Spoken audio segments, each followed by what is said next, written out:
Hey everyone, welcome to the show. I have a bunch of updates to share about Donald Trump's coup clown. So first is District Attorney Fani Willis has added conspiracy theorist Alex Jones and RNC chairwoman Ronna McDaniel to the witness list for the upcoming trial for two of Trump's co-defendants.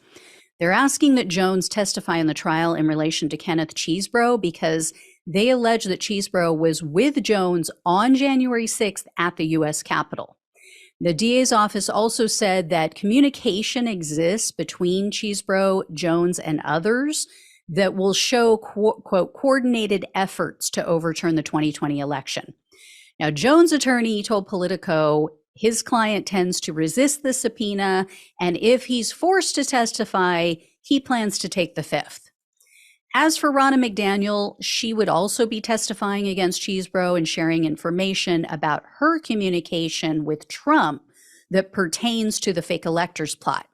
And she would be asked to testify about communications that Chesebro had with Trump and his fellow co-defendant, John Eastman.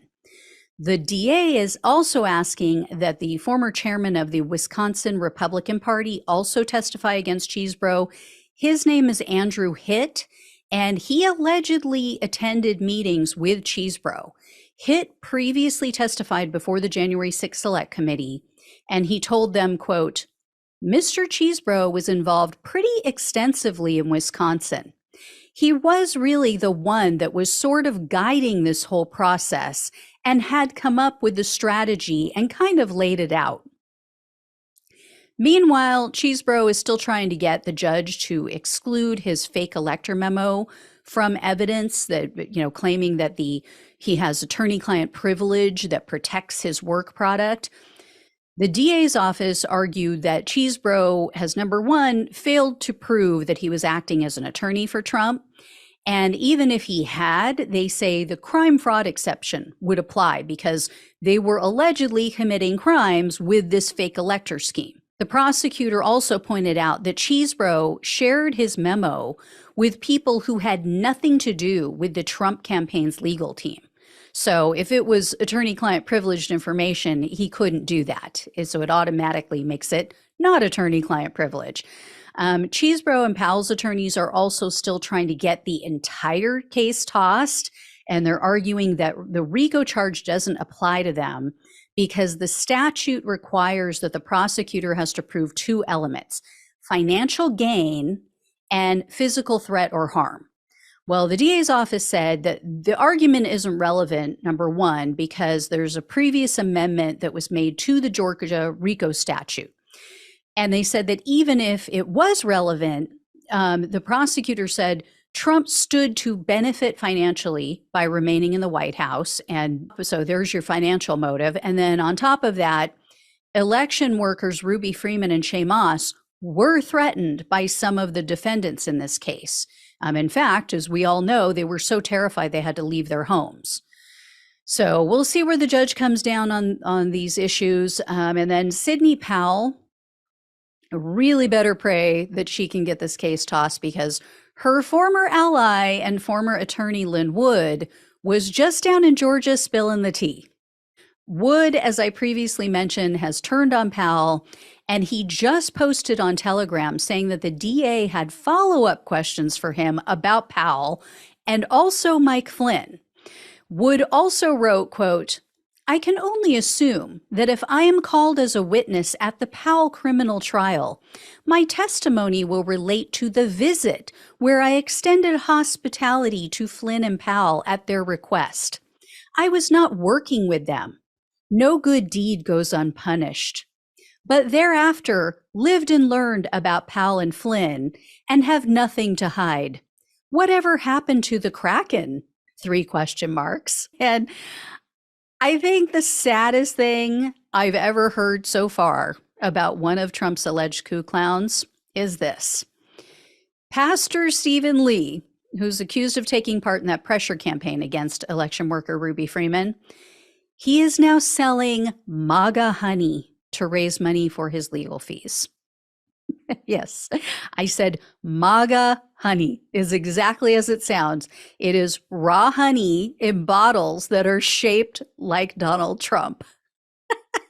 So My first thought and question is, which shape of Donald Trump, right? The real shape or the so-called 6'3", 220-pound shape? And speaking of hashtag sad, My Pillow man Mike Lindell removed all of his commercials from the airwaves. And he recently admitted that he has no products to sell because of his financial woes. And also, quote, all the stuff overseas is late coming. So we're waiting for our stuff that goes on TV. That's why you're not seeing My Pillow on TV right now. Overseas? Really? Okay. How is he making America great? This guy is supposed to be so patriotic, and he's not using 100% American made, American sourced materials and products? Really? Anyway, Lindell assured his audience that he has a new TV ad campaign starting up soon. So you're going to see him, unfortunately. Well, I guess we won't see it because we don't watch fake news channel. But anyway, they will see it on Faux News Channel very soon. And he told the Daily Beast that he's found a more affordable law firm to represent him in the Dominion and the Smartmatic defamation cases. Not sure where he found cash for all of this, but oh well. Anyway, next up is some quick news about Peter Navarro. As you all know, Navarro was recently convicted of 2 counts of contempt of Congress. So he's appealing that conviction, or those convictions, and he's awaiting sentencing. And in the meantime, he was just granted permission to travel outside of the U.S. to receive some sort of medical procedure. This is the most white privilege, elitist bullshit that you can ever think of. I mean, first of all, he gets to leave the country while he's waiting to be sentenced. And then, isn't that so nice for him, right? Isn't it so nice for him to be able to seek treatment in another country when people here in the US can't even afford health insurance, let alone treatment? And Republicans are always the ones trying to take everyone's health care away. And remember, this is the guy who's been boo-hoo-hooing all over social media, all over right-wing shows about how he can't afford to pay his legal bills. He's been asking for money, begging people to send him money on Give, Send, Go, yet he can afford to fly to another country and pay out of pocket for some sort of medical treatment.